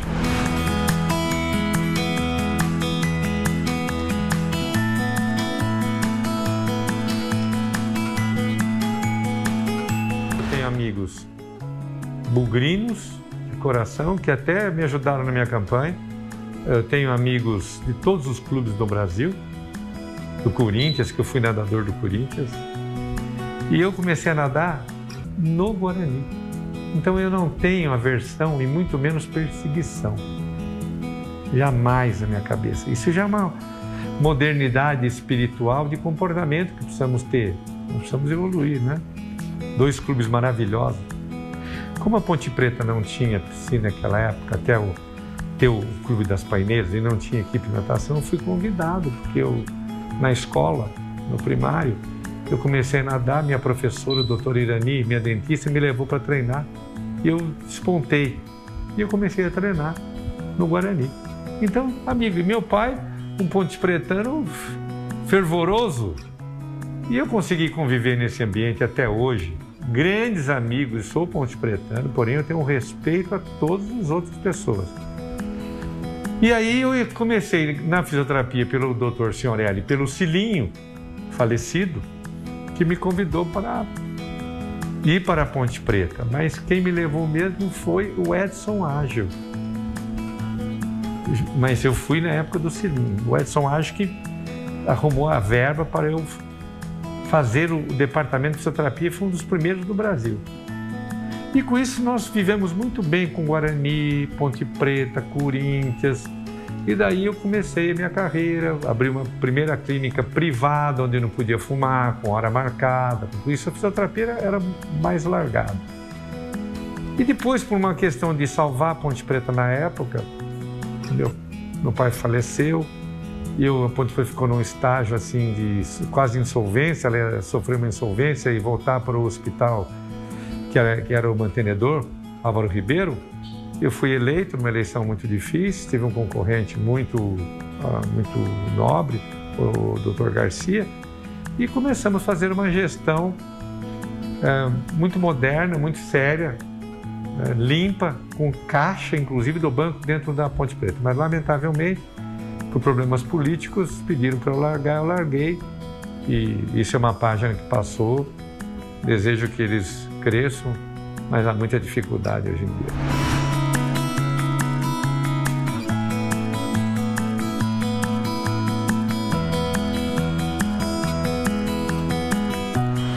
São coisas que se cruzaram, né? O Gilberto Tim, um dos maiores preparadores físicos do Brasil, junto com o Marco Aurélio Cunha, do São Paulo. Falcão estava em São Paulo com problema no joelho, ele era o rei de Roma. Um dos casos, de milhares, né? E aí o Gilbertinho me chamou, porque eu tinha um curso de Cybex, para eu examinar o joelho do Falcão. E a maioria dos profissionais achavam que o Falcão não tinha que operar. Eu examinei e falei, olha, isso é cirúrgico, mas mesmo como morou. Daí o Falcão foi para Roma, imediatamente me convidou, me obrigou a ir, junto com o Gilbertinho. Levei ele para Roma, falei com o Dino Viola, que era o senador, dono do Roma, e levei ele para operar nos Estados Unidos. Aí também tivemos muito sucesso, uma lesão que era irreversível. Ele estava designado para não voltar ao futebol. Mesmo operando, o doutor Andes falou, olha, não sei se volta. E voltou, jogou muito ainda. Então, foi um fato também notório para o engrandecimento da fisioterapia e da carreira dos jogadores, que hoje não se vê, o jogador não tem mais aquele medo que tinha antigamente, era o fantasma, qualquer lesão não voltava, né?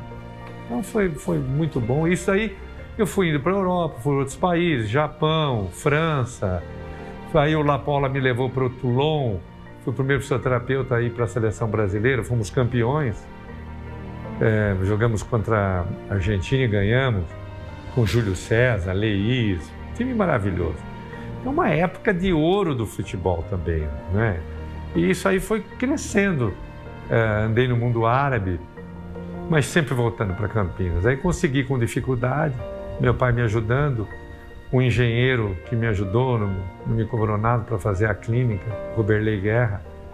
E nós fizemos essa clínica que está aqui até hoje. Estamos lutando com as dificuldades da vida de hoje, do mundo moderno, que está mais difícil que antes. Nivaldo, foi um grande prazer fazer essa entrevista.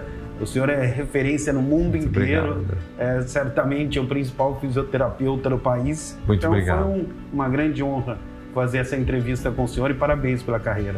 Eu que agradeço você e fiquei emocionado de saber que você é neto do senhor Laon Andos, que era uma pessoa maravilhosa na nossa vida de atleta, quando eu nadei no tênis clube, e nós íamos quase todas as tardes fazer o lanche da tarde com ele, com mais de 20 meninos e meninas do tênis clube. Era um homem maravilhoso. Quero parabenizá-lo pela sua família, pelo seu pai, um grande médico, a sua mãe, uma senhora maravilhosa, sua família maravilhosa. E você, não só como entrevistador, sua postura muito simpática, muito inteligente. Eu que agradeço a oportunidade e a televisão, a TV Câmara.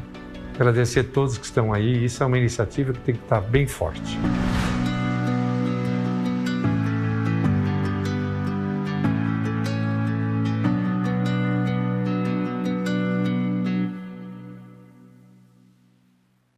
Muito bacana, parabéns ao nosso repórter André Aranha e, claro, ao homenageado de hoje, Nivaldo Baldo. Histórias de vida toda semana aqui. Nós vamos mostrar uma personalidade que contribui para o desenvolvimento da nossa cidade.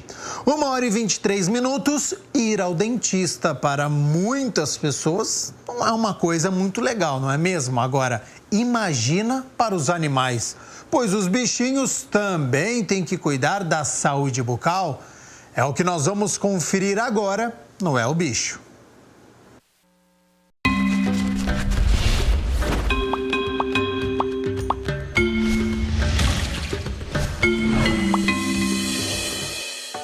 Ah, esses dentinhos. De boquinha fechada, a Meg parece não ter nada. Mas quando abre... A cachorrinha sem raça definida está com acúmulo de placa bacteriana e início de gengivite. Assim como as pessoas, os animais também precisam estar com a higiene bucal em dia. Escovar os dentes dos bichinhos não é uma tarefa fácil, mas é de extrema necessidade. A partir do momento que você tem uma infecção ativa, além de comprometer a saúde oral, você também vai ter acometimento de algumas doenças sistêmicas devido ao deslocamento dessas bactérias. Dados da Associação Brasileira de Odontologia Veterinária mostram que 85% dos animais adultos apresentam algum problema dentário. Problema que pode comprometer a qualidade de vida dos bichinhos. Por isso, escovar os dentes da Meg já virou rotina para a Juliane. Até ela acostumar foi bem difícil, ela não deixava assim segurar a boca dela para colocar a escova. Foi realmente um treino diário, como assim tudo que a gente faz com eles, né? Todo dia eu com petisco, senta, pegava a escova, colocava para ela começar a acostumar. E de repente ela acostumou e hoje? Pegou a escova, ela já Pegou, sabe? Eles já vêm. Agora eles já vêm. Tem ela e mais 2 irmãos. Agora eles já vêm e aí eles já sabem. Eles já ficam sentados e tem a ordem. Eu faço... Ela é mais velha, tem o do meio e mais novo. E eles sabem que tem a ordem para escovar o dente. Para escovar os dentes, basta uma escova macia e uma pasta específica para animais. Pode ser uma escova específica para cão, que hoje em dia tem no mercado pet, ou uma escova de humano mesmo, né? Mas ela tem que ser de cerda macia. Existem pastas dentárias específicas para cão, tá? Que elas têm a característica de enzimas para ajudar no ato da higienização, no ato escovatório. Mas atenção, a higiene bucal em casa não exclui a visita a um veterinário. Quando você faz o ato da escovação, você sempre vai estar olhando a boca do seu animal. Você fazendo isso diariamente, você vai conseguir identificar se tem alguma coisa de errado na boca dele. Se ele tem um pouco mais de dor, se ele tem uma inflamação na gengiva, se o dente está de coloração diferente dos outros dentes. Com isso, você vai procurar a ajuda de um veterinário e ele vai te orientar o que deve ser feito. Mesmo fazendo a escovação, é necessário que faça a profilaxia, porque a escova ela não entra em todas as faces do dente e isso também faz com que acumule placa ou cálculo dentário. E fique atento! Mau hálito, salivação excessiva, diminuição de peso, sangramento bucal, passar várias vezes a pata no focinho e até agressividade são sinais de que algo pode estar errado. A saúde oral ela vale para todos os animais, né? Os gatos, os felinos, eles também têm gengivite, eles também têm periodontite, né? Algumas particularidades. É importante fazer a escovação também desses animais diariamente ou como o dono conseguir fazer, né? E também procurar a ajuda de um veterinário para orientar em relação à profilaxia. Eu vi uma melhora muito grande no hálito dela e a primeira vez que ela fez a limpeza, o dente dela estava muito mais sujo, porque eu não tinha esse costume de fazer a escovação. Agora eu vejo que assim preserva mais o dente dela, então eu não preciso assim fazer a limpeza toda hora como antes precisava fazer.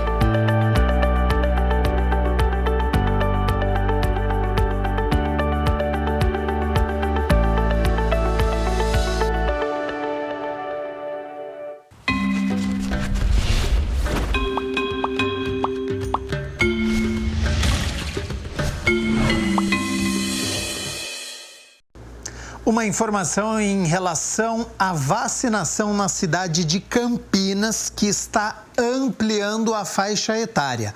A partir de amanhã, quarta-feira, dia 3 de março, você que tem entre 77 a 79 anos de idade pode fazer o agendamento, tá? Então você vai lá no site vacina.campinas.sp.gov.br.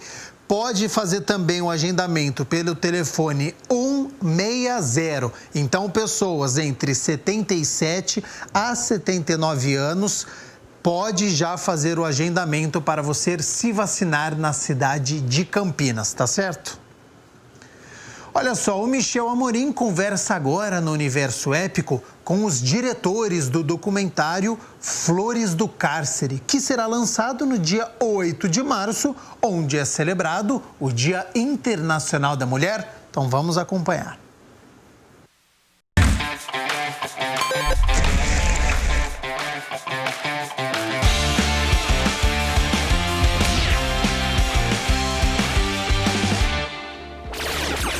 Universo Épico no ar, e no programa de hoje vamos bater um papo sobre filme documentário. E já estão conectados aqui comigo o Paulo e a Bárbara. Tudo bem, gente? Olá, tudo bem? Obrigada por receber a gente. Tudo bom? Tudo jóia. Vamos lá, eu quero saber sobre o lançamento de vocês, Flores do Cárcere. Conta um pouquinho mais pra gente.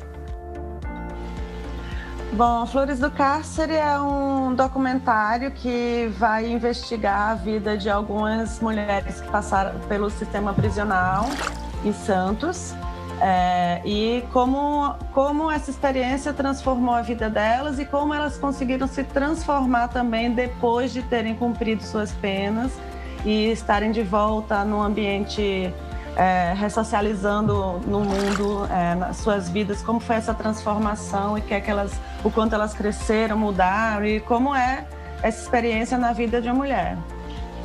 O filme é baseado num livro, né, chamado Flores do Cárcere também, da Flávia Ribeiro de Castro.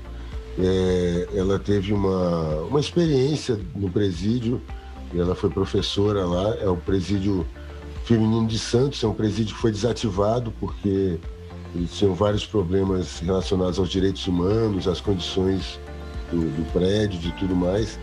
Então, ela passou um período lá em 2005, 2006, e nesse período ela escreveu o livro e que deu origem ao filme. E aí vocês, para roteirizar, né, usaram como inspiração, ou foi ali, basicamente, vocês pegaram um livro e serviu como roteiro? Conta um pouquinho mais, né? Ou vocês na hora da produção, na hora das filmagens, encontraram personagens interessantes, além do livro? Como é que foi isso? O filme ele é livremente inspirado no livro, então ele não é ipsiliteris como está no livro. O livro ele conta a experiência da Flávia, né, entrando ali e fazendo esse projeto dela, que era um projeto social, e ela conta a história dessas flores através do olhar dela, de quem estava ali entrando para fazer para atravessar essa ponte, fazer esse diálogo. O filme ele se baseia nas mesmas personagens, só que ele tem um roteiro outro. A gente queria que as flores contassem suas histórias em primeira pessoa. E a gente também assim, teve que fazer uma seleção assim, das mulheres que estavam no livro, quais eram aquelas que queriam participar, quais eram aquelas que a gente conseguiu encontrar, e aquelas que não queriam mostrar suas caras, mas queriam que suas histórias fossem contadas, também estão ali contempladas com a personagem ficcional. Então teve uma construção de roteiro diferente do livro, muito interessante, com camadas diferentes temporais e com camadas estéticas diferentes que a gente foi construindo, eu e o Paulo, por fora, mas sempre muito linkado no livro. Já a gente vai falar um pouquinho sobre essas histórias, né, que tenho certeza que são histórias ricas, né? São histórias diferenciadas e interessantes. Mas eu queria entender também esse processo, né, para fazer as filmagens, como você disse, de pegar autorização. Foi fácil Foi difícil? Como é que foi, Paulo? Não, a gente conseguiu filmar. O presídio já estava desativado no momento que a gente começou a filmar, mas a gente conseguiu autorização porque a gente achava muito importante, né, a possibilidade de levá-las, de trazê-las de volta, né, à memória daquilo que tinha acontecido dentro do presídio. E a gente conseguiu essa autorização e aí levamos elas lá. Acabaram que algumas também se reencontraram e tiveram essa aproximação depois de anos, né, que não se viam. Foi muito interessante todo o processo sobretudo assim, de compreensão, porque eu acho que a gente que está, como se fala um pouco do lado de fora, né, do sistema carcerário, é um mundo, né? Lá dentro é um outro mundo, né? Então a gente não tem ideia realmente, a não ser quem já esteve lá, eu acho, não tem ideia do que se passa, de como é viver lá dentro, de como é sobreviver lá dentro, na realidade, né? Então eu acho que a gente foi muito importante a gente voltar ao espaço físico mesmo onde elas estiveram, levá-las de volta lá para elas revisitarem esses momentos e contarem as histórias lá dentro. Então isso foi muito importante, muito interessante, inclusive porque tinham imagens delas em 2006 que a Flávia levou uma câmera lá e uma delas ficou gravando imagens delas naquele momento. Então a gente faz uma espécie de flashback, né, esses momentos lá de 2006, e depois a gente volta ao tempo atual. E inclusive tem uma coisa muito importante que a gente acompanha também a vida delas hoje, que são histórias de superação, na realidade, que provam que a pessoa que passou pelo sistema carcerário, ela pode ter uma segunda chance, uma terceira chance e reconstruir sua vida, né? Bárbara, mudou a visão de vocês ao realizar, né, o filme? Vocês chegaram com uma visão e aí mudou, transformou a visão de vocês? Toda a experiência que a gente tem com outro ser humano no processo de filmagem ou com a própria pesquisa e se depara com uma temática que é nova, ela é sempre transformadora para a gente. Para mim foi muito impactante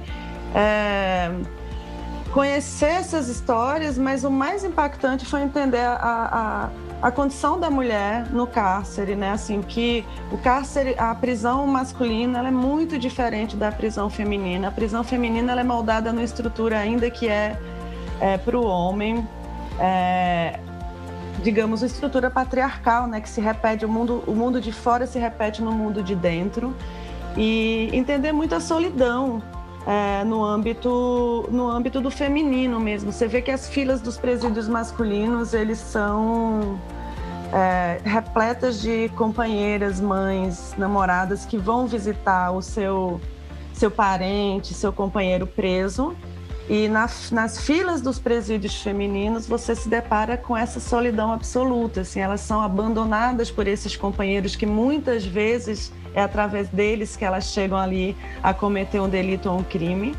E quem está ali na visita da cadeia da mulher é a mãe, né? Então, assim, a gente percebe que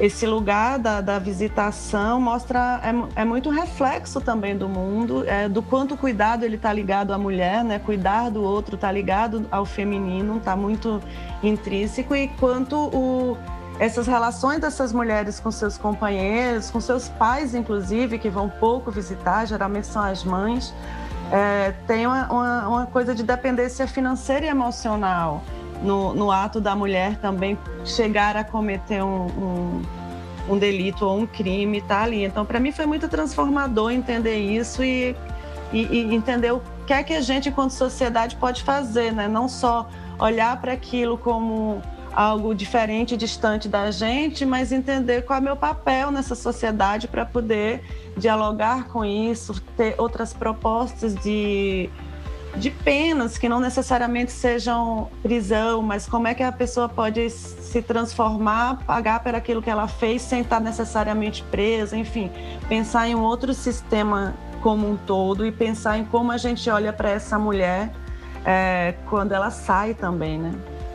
vocês conseguiram incluir todas as histórias que vocês conseguiram chegar e acionar essas mulheres? Ou vocês tiveram que selecionar das várias histórias? Como é que foi esse processo de escolha da história que vocês iriam contar nesse filme? A gente teve uma pessoa que nos ajudou bastante, assim, além da Flávia, que já tinha esse contato com ela, que tem uma ONG, que é a Casa Flores, que trabalha com essas mulheres, que surgiu também no decorrer, né? Ela voltou, se transformou numa ONG a partir do filme. A gente teve a Claudinha, né? Que foi nossa pesquisadora, que fez um trabalho incrível de se reconectar, contactar essas mulheres, estabelecer uma relação de confiança e trazer para a gente. Aí, a partir daí, Paulo pode falar mais como foi o processo de filmagem com elas, né, de escolha.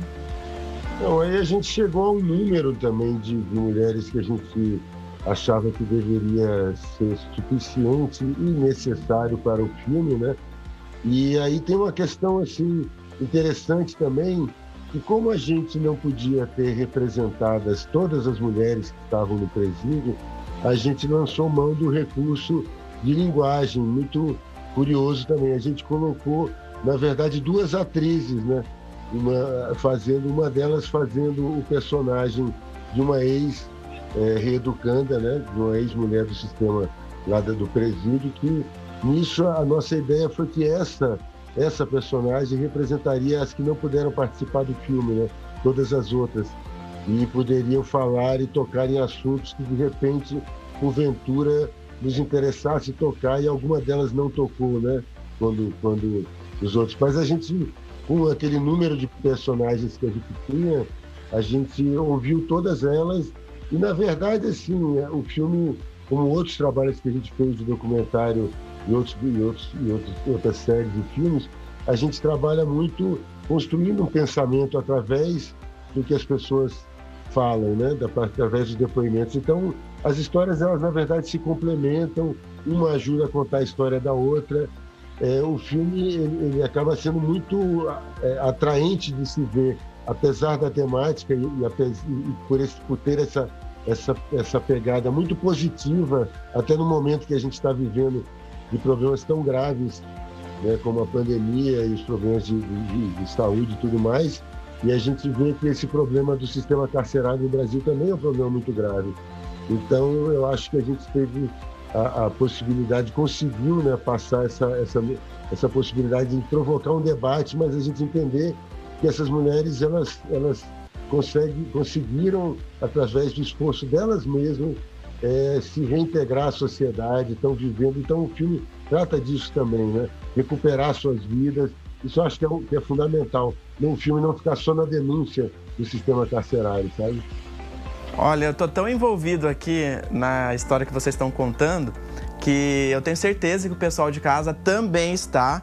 E olha só, então, confira agora um trechinho do filme. Eu já tinha ido embora, acabei indo pra cadeia.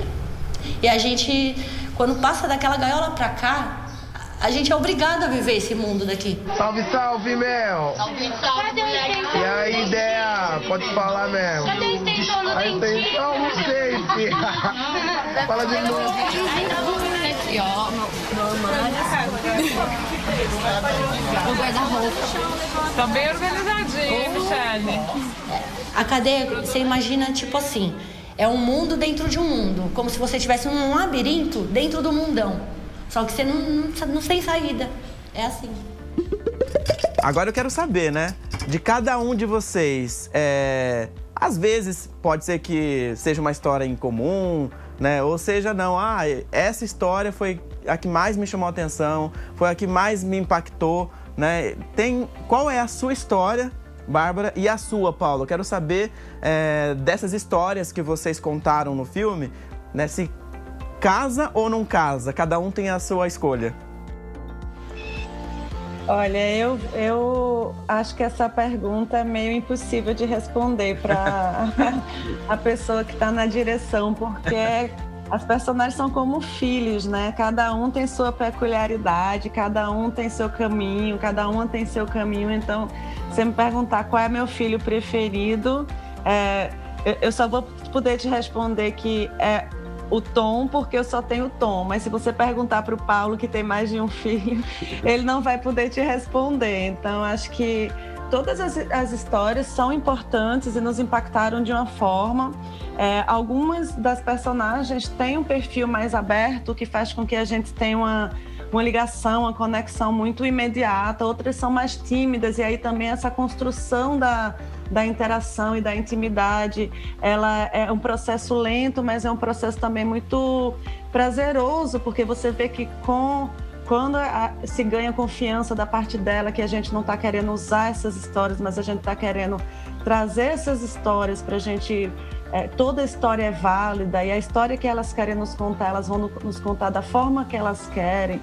Então, são caminhos diferentes que a gente chega no coração de cada um e que cada um chega no nosso coração, mas eu acho que eles são igualmente transformadores, importantes, assim, eles nos tocam. E aí, Paulo? Bom, Bárbara definiu muito bem e eu concordo com ela totalmente. Eu já tinha feito um filme anterior, que é o Rap do Pequeno Príncipe, em que tem uma situação de um personagem masculino que está encarcerado. Mas eu acho que a história, para mim, que mais me impactou foi justamente o fato de ser um presídio feminino, né? De ser tão diferente de um presídio masculino em todos os sentidos, em muitos sentidos. E eu aprendi muito com todas elas. Eu acho que isso foi o mais gratificante Eu acho que toda vez que a gente faz um filme geralmente, pelo menos nós somos assim, para aprender, né? Para descobrir alguma coisa, para passar exatamente esse processo de descoberta para o espectador também, né? Então a gente vai aprendendo, entendendo, ouvindo, e isso a gente tenta ao máximo levar para o espectador que vai ver o filme. Então, eu acho isso, que na verdade o filme é uma história só, né?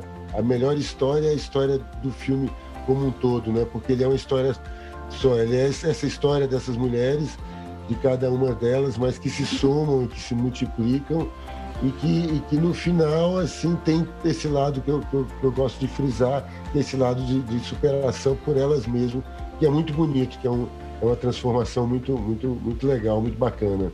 Um exemplo de vida muito, muito forte para todos nós, que não estivemos, por exemplo, numa situação tão grave, tão difícil como elas. Agora sobre produção, né? Quanto tempo de filmagem? Quantas pessoas envolvidas, né, nesse projeto? Conta pra gente. Nossa, eu nem sei mais. O processo de filmagem, geralmente, ele é muito longo do documentário e ele também tem peculiaridades muito diferentes da ficção. Assim, a gente tem existem vários roteiros, né? O roteiro que a gente faz para filmar, que a gente imagina que vai filmar isso.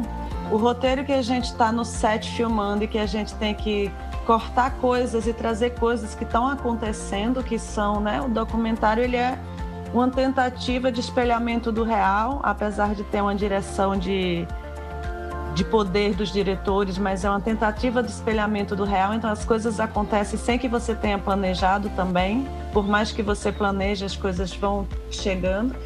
E o terceiro roteiro, que é ali na hora de editar, o que é que a gente mantém, o que é que a gente abre mão. É um processo que começou, acho que em 2018, de pesquisa, de investimento, de busca das personagens. Depois a filmagem, que a gente teve várias inserções, né? Primeiro uma semana, depois outra semana, depois aí tinha uma personagem que estava grávida, a gente esperou para filmar depois com ela. O processo da vida mesmo, que a gente vai costurando com o documentário. E depois mais um bom tempo para a gente finalizar o filme, deixar ele com esse formato. Depois ele foi selecionado em alguns festivais bem interessantes, como a Mostra Internacional de Cinema de São Paulo, Festival do Rio, enfim, fora outros festivais fora, em Los Angeles, em Portugal. A gente ganhou o prêmio no Festim Lisboa, né, menção honrosa de documentário. Então é um processo longo, eu diria que a gente está em torno de 3 anos assim, gestando essa criança que vai nascer dia 8 para o público geral. As gravações, as filmagens, elas não pegaram então esse período de pandemia, né? Na verdade, o lançamento vai pegar esse período de pandemia. E aí muda essa forma de lançar? Mudou porque a gente teve um prêmio no edital para distribuição, através da distribuidora da gente, que é a O2 Play. O filme é uma produção da Academia de Filmes e da Mona Lisa Produtores. E com esse prêmio de distribuição que a gente da SPCine, né, que é da Prefeitura de São Paulo, a gente teria condições de lançar o filme no cinema, o que é muito importante para um documentário que tem menos espaço. E sem esse recurso não seria possível. Mas como a gente já está com o filme pronto, passando por festivais desde 2019, a gente julgou também que é muito importante o filme circular e ser assistido e ser discutido. Então a gente optou por lançá-lo primeiro no streaming.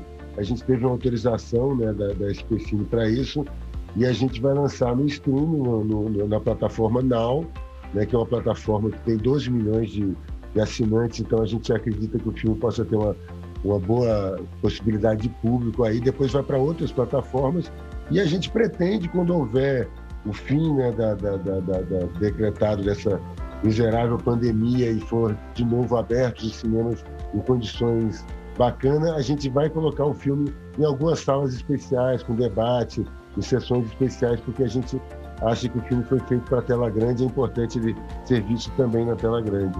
Então ele tem um percurso grande ainda agora por aí, para circular. Também a gente já está fazendo contatos para ele ser exibido fora do país também, então tem interesse nisso em Portugal e outros países. Então a gente está aí agora muito feliz que o filme vai circular, inclusive lançado num dia tão importante, né? A gente acha muito maravilhoso essa possibilidade dessa democratização que as plataformas nos oferecem, assim, de a gente chegar a um público praticamente restrito, né, assim, de alguma forma. Mas a gente também acredita muito na experiência do cinema, de ir ao cinema, de estar imerso numa sala escura, vivendo aquela experiência. A gente teve essa experiência nos festivais, é muito impactante, é muito bonito, assim, o filme emocionou e assim, até me arrepio agora, lembrando o quanto ele tocou tanta gente, assim, e essa imensidão da tela do cinema, a gente acha que ela é importante e relevante para o filme também. Você falou uma coisa muito interessante. Eu amo cinema, sou suspeito para falar, adoro. Toda semana tô lá no cinema, adoro aquele clima, o cheirinho do cinema. E aí eu quero a opinião de vocês, eu gostaria que vocês comentassem, né, a respeito disso. Vai mudar com a questão da pandemia? Vocês acham que o comportamento de quem ia para o cinema vai mudar? Porque, assim, grandes empresas da indústria do cinema estão lançando os filmes simultaneamente no streaming. Tem aí HBO, a própria Warner, né? Então, vocês acham que vai ser um divisor do comportamento do público a partir da pandemia? Olha, esse fenômeno, vamos dizer, do streaming mesmo, ele é anterior à pandemia, né? Na realidade, assim, essa mudança do hábito do espectador, ela já vem ocorrendo há algum tempo, né? Mas, por exemplo, quando surgiu a televisão, disseram que era o fim do cinema. E o cinema está aí até hoje. Então, eu acho que ele vai continuar como uma casa de espetáculo, né? Como um lugar que você vai namorar, que você vai com os amigos, que você vai dali depois tomar um chopp, conversar daquele filme. Eu acho que o ato de ir ao cinema é um ato social, né? E eu acho que ele vai permanecer, e eu acho que talvez a produção hoje mundial, a produção brasileira, que está nesse momento um pouco prejudicada pela falta de incentivos, mas ela é imensa, então ela nem cabe no cinema, na realidade. Ela tem que ter outros canais de exibição para que ela possa chegar a acessar o público. Então, eu acho que vai ter uma mudança, já está tendo uma mudança, e eu acho que a pandemia talvez ela sirva muito para as pessoas entenderem a importância do audiovisual, né? o quanto é importante, o quanto que a gente está sobrevivendo, né, do audiovisual em casa, tendo uma válvula de escape, uma maneira de se divertir, uma maneira também de pensar. Então é por isso que a gente que faz o audiovisual no Brasil, que hoje sofre uma perseguição terrível do governo federal, a gente tem que entender, a população toda e todo mundo, que é uma indústria que emprega milhares de pessoas e que ela é muito importante para a cultura do país, para que a gente se enxergue enquanto brasileiros, para que a gente se reconheça enquanto brasileiro. Então ela precisa voltar a ser apoiada e voltar a ser incentivada, porque ela estava num momento, inclusive, de grande evolução dentro do país e mundialmente, através dos festivais e da distribuição mundial dos filmes. Né?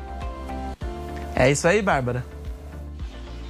Eu acho que, assim, de tudo que ele falou, a gente entende que a pandemia ela levou o público para muito perto, né?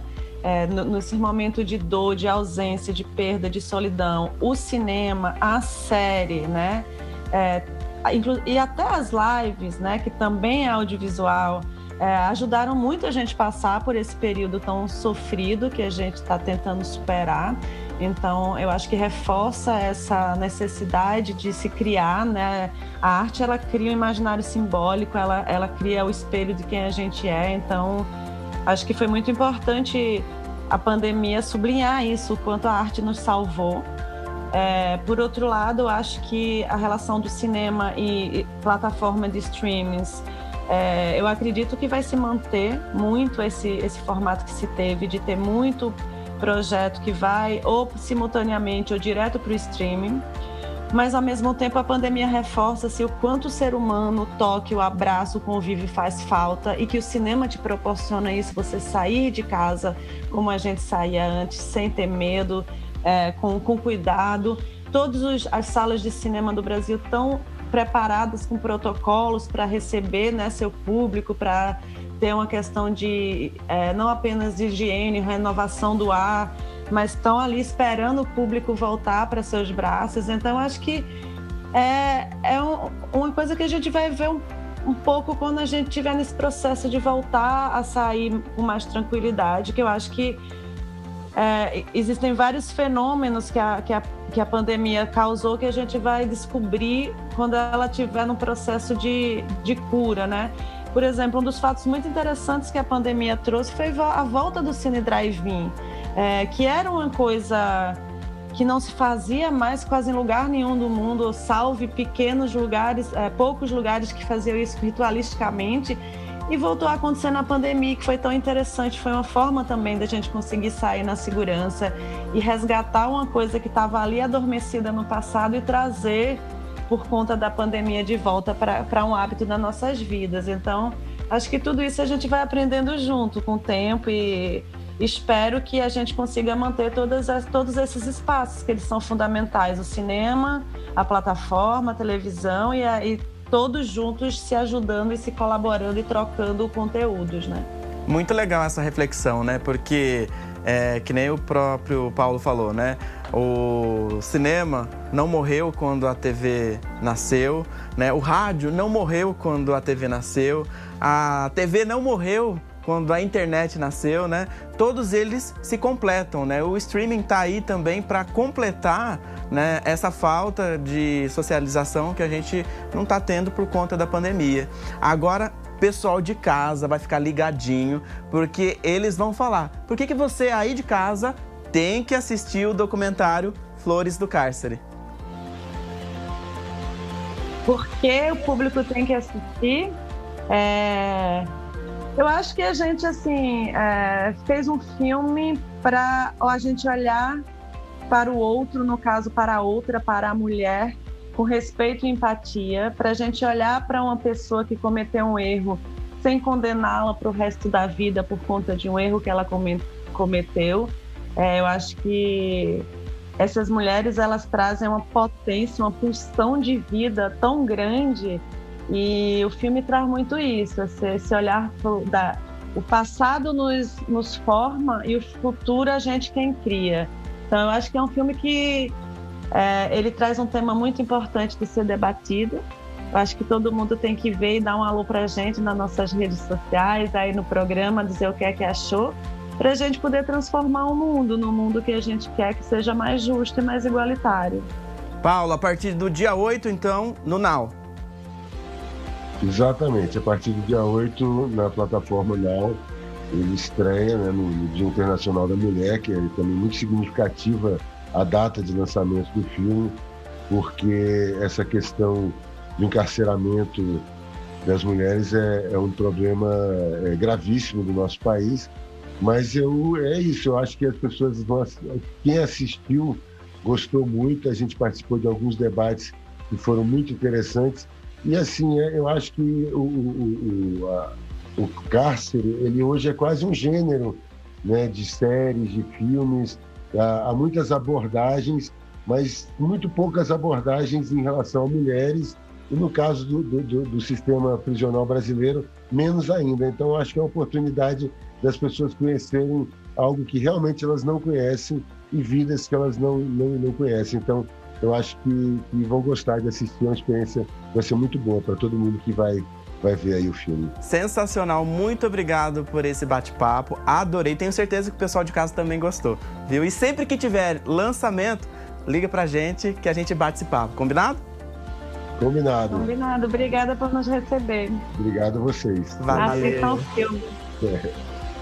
Ponto final no Universo Épico, na próxima semana tem muito mais. Tchau, tchau.